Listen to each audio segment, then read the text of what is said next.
Welcome to a deep dive on PTSD.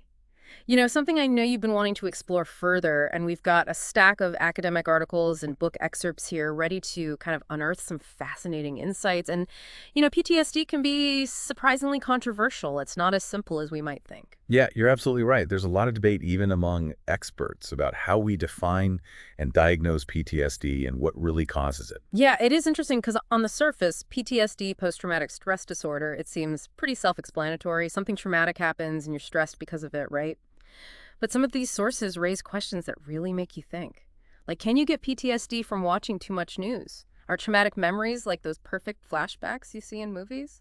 And did PTSD even exist before the Vietnam War? Those are great questions, and they point to some of the core controversies around PTSD.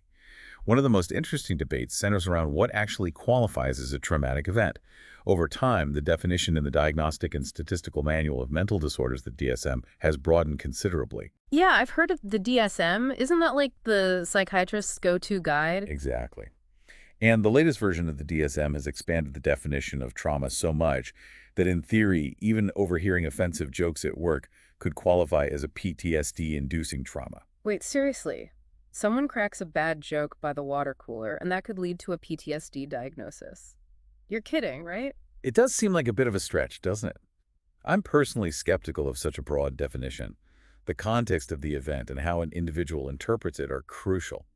Not every negative or upsetting experience, even if it's offensive, should be classified as a trauma. Yeah, that makes sense. Life is full of difficult moments. You can't just label everything as PTSD. So how do we figure out if something is actually traumatic enough to potentially lead to PTSD? That's where it gets complicated. For a long time, people believe that the severity of a trauma directly correlated to the likelihood and intensity of developing PTSD. This is often called the dose-response model. The bigger the trauma, the bigger the impact. Right, like a higher dose of medicine would have a stronger effect. Seems logical, right? Surprisingly, research actually debunks this myth. Numerous studies have shown that the dose-response model just doesn't hold up in many cases. We see individuals who experience horrific events and don't develop PTSD, while others develop PTSD from events that might seem less severe on the surface. That is fascinating. So it's not just about how bad the event was, there's something else going on. Exactly. Individual experiences and reactions to the event seem to be extremely important. For example, in the past, people used to view public executions as entertainment. Can you imagine that today witnessing such an event would likely be considered a potential trigger for PTSD? Wow, that's a great example of how our interpretation of events can evolve over time. Yeah. Okay, so what about those traumatic memories? I'm thinking of the classic flashback scenes in movies where someone is right back in the traumatic event. Are those flashbacks accurate? Are traumatic memories like perfect video replays? Here's where it gets really interesting. The idea of traumatic memories as precise video replays is a common misconception.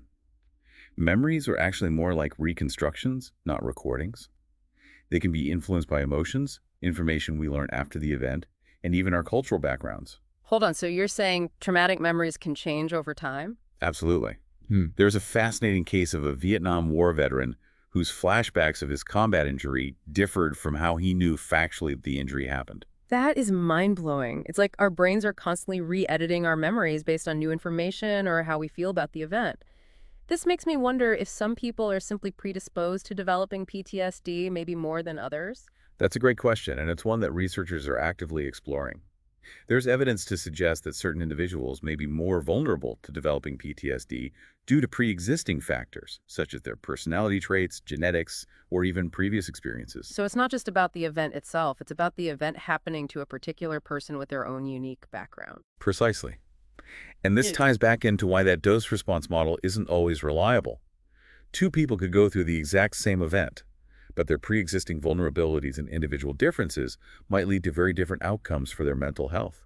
All of this talk about individual differences and pre-existing factors makes me think about the role our own beliefs play in all of this. Could our interpretations of events and what we believe actually shape how we respond to trauma? Absolutely. Beliefs are incredibly important. The way we think about things like self-blame, control, and the meaningfulness of the world can significantly impact whether or not we develop PTSD. Can you give me an example of how beliefs might help protect someone from developing PTSD? There's a powerful study of Turkish torture victims that found their strong religious and political beliefs seemed to act as a buffer against PTSD. It seems that having a strong sense of meaning and purpose can truly make a difference. This is all so fascinating, but we do need to shift gears for a moment to a sensitive but important topic, malingering. This is the possibility that someone might exaggerate or even fabricate PTSD symptoms, perhaps for legal or disability benefits. Is this a legitimate concern?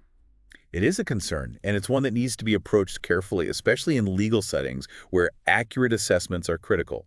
There have been documented cases of people claiming combat experience and PTSD who were later found to have fabricated their stories. Can you give an example of that? Certainly. A study of veterans claiming combat experience in Vietnam found that a significant number had actually made up their stories. This highlights the need for thorough evaluations that consider the possibility of malingering. It seems like uncovering the truth in these cases can be incredibly complex. Taking a step back, I'm curious, is PTSD a universal human experience, or is it shaped by culture and history? That's a great question. While trauma exists across cultures, the way it's experienced, expressed, and even labeled can vary significantly. So you're saying that what might look like PTSD in one culture could manifest completely differently in another. Exactly. Some experts even suggest that depression might be a more universal response to war than the specific criteria we use to diagnose PTSD. That's a really thought-provoking point. It seems like we need to be careful about assuming a one-size-fits-all approach to mental health conditions. Absolutely. And that leads us to another important consideration, the idea of the medicalization of suffering. Are we too quick to label difficult experiences as mental disorders? Are we potentially overlooking the incredible resilience people often show when facing challenging events? So are we too focused on diagnosing every difficult experience as a mental disorder? It's definitely a question worth considering. We need to find a balance between recognizing and treating legitimate mental health conditions while also acknowledging the natural ups and downs that are part of the human experience. You know, before we were talking about how traumatic memories aren't perfect recordings like you might see in a movie, and that really got me thinking. If our memories are actually reconstructions, how reliable are they? What's happening in our brains when we experience a trauma, and how does that shape those vivid, often fragmented memories? Yeah, that's the question that lies at the heart of PTSD research, and it takes us into the fascinating realm of memory fragmentation. Okay, memory fragmentation. It sounds kind of intense. Can you break that down for me? Imagine you're trying to put together a jigsaw puzzle, but some of the pieces are missing, and the ones you do have are scattered everywhere. That's kind of what happens with memory fragmentation. When we experience a normal event, our brains weave together different sensory details, emotions, and thoughts into a cohesive narrative. But trauma can disrupt that process. Disrupt it? How? Think of your brain like a filing cabinet. Normally, you neatly file related information together, sights, sounds, emotions, all in one place. But with a traumatic event, it's as if someone just threw all the files up in the air, scattering them everywhere.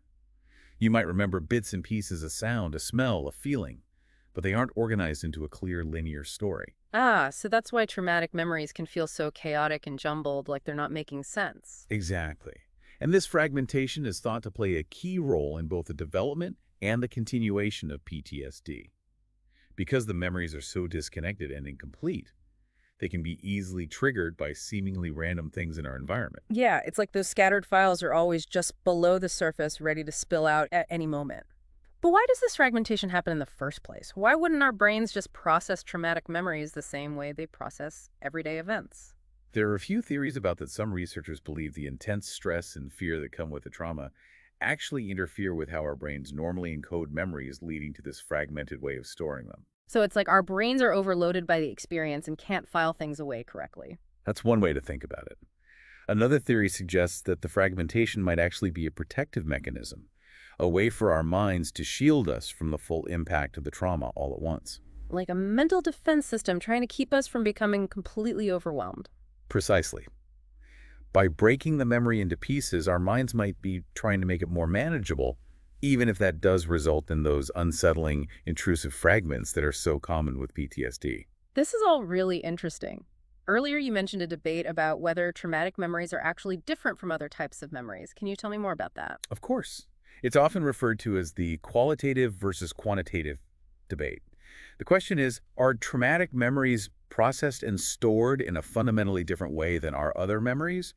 Or are they just more intense and vivid versions of the same basic process? So do we have a special trauma memory file in our brains, or is it more about the intensity of the memory? Some researchers believe there is something unique about how we store traumatic memories that they bypass our usual processing pathways and get stored in a raw, unprocessed form. This idea is sometimes called the dual representation theory. Dual representation. So that means there are two different systems for storing memories, one for everyday things and one for trauma. Yes, that's the idea.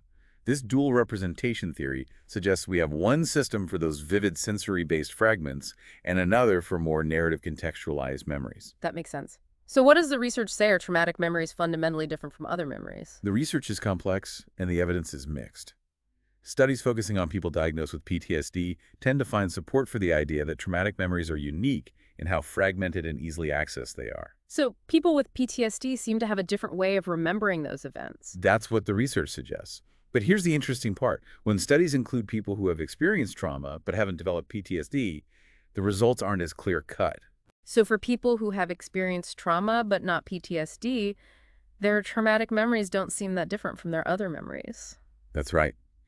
It might be that we need to think of traumatic memories as existing on a spectrum. They're definitely more vivid, intense, and emotionally charged, but they might not be processed in a completely separate way from our other emotionally significant memories. So how does this all impact how we approach PTSD treatment? If memories are fragmented and can change over time, does that change how we try to help people heal? It raises some important questions about finding the best therapeutic approaches. We need to figure out how to help people process and integrate those fragmented memories, make sense of the experience, and develop strategies for coping with intrusive thoughts and feelings. I'm already thinking about my own experiences and how my memories may have been shaped over time. This deep dive is giving me a lot to think about. But before we go any further, let's shift gears and explore how cultural and historical contexts influence how we understand and respond to trauma. Yeah, as we wrap up this deep dive into PTSD, I'm struck by how much our understanding of trauma has changed over time. Earlier, you mentioned how people used to see public executions as entertainment.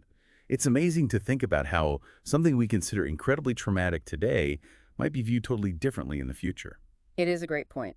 The concept of PTSD as we know it is relatively new. In fact, some experts argue that PTSD wasn't even a recognized condition before the Vietnam War. Really? So Yeah. before Vietnam, what happened to the people who went through trauma? How were they diagnosed and treated? Back then, the symptoms we now associate with PTSD were often attributed to other things during World War I. They called it shell shock, and in World War II, it was combat fatigue. The focus was often on physical exhaustion or a failure to adapt to stressful situations. So the idea that trauma could have long-lasting psychological effects wasn't widely accepted. Exactly. It wasn't until the Vietnam War, with its prolonged and intense psychological impact on soldiers, that PTSD began to emerge as a distinct and recognized disorder. It makes you wonder, are we missing something today? Could there be experiences we're overlooking that future generations might recognize as traumatic? That's a fascinating question to consider. It definitely highlights the need for us to stay open to new research and constantly challenge our assumptions about mental health. We have to be careful not to impose our current understanding of PTSD onto people's past experiences or different cultures. Yeah, it seems like there's a risk of pathologizing every difficult or negative experience. Yes, that's a valid concern. We need to walk that fine line between recognizing genuine suffering and over-medicalizing every challenging life event. Not everyone who faces hardship will develop a mental health condition. Humans are incredibly resilient, and we have an amazing capacity for growth and healing. This deep dive has been incredibly eye-opening. We've uncovered so much about the complexities of PTSD, from how we define trauma to the intricacies of memory to the influence of individual beliefs. It's clear that PTSD is not simple. It's been a great conversation, and it's important to remember that PTSD is not a sign of weakness. It's a complex condition that arises from a combination of factors: the type of trauma, individual vulnerabilities, beliefs, and even cultural contexts all play a role. Right, it's definitely not one size fits all. It's also crucial to remember that recovery is possible. With the right support, individuals can learn to manage their symptoms and live fulfilling lives. As we explored all the complexities of PTSD, we also touched on bigger questions about how we understand mental health suffering and resilience. One thing I'm still thinking about is this: if trauma is more than just the event itself, how much do our own interpretations and beliefs shape our responses? That's a great question to ponder. And perhaps even more importantly, how can we cultivate a sense of meaning and purpose in our lives that can help us face the challenges we inevitably encounter? Yeah, these are powerful questions for all of us to reflect on. Thanks for joining us on this deep dive into PTSD. We hope you come away with a deeper understanding of this complex condition and a renewed appreciation for the incredible strength and resilience of the human spirit.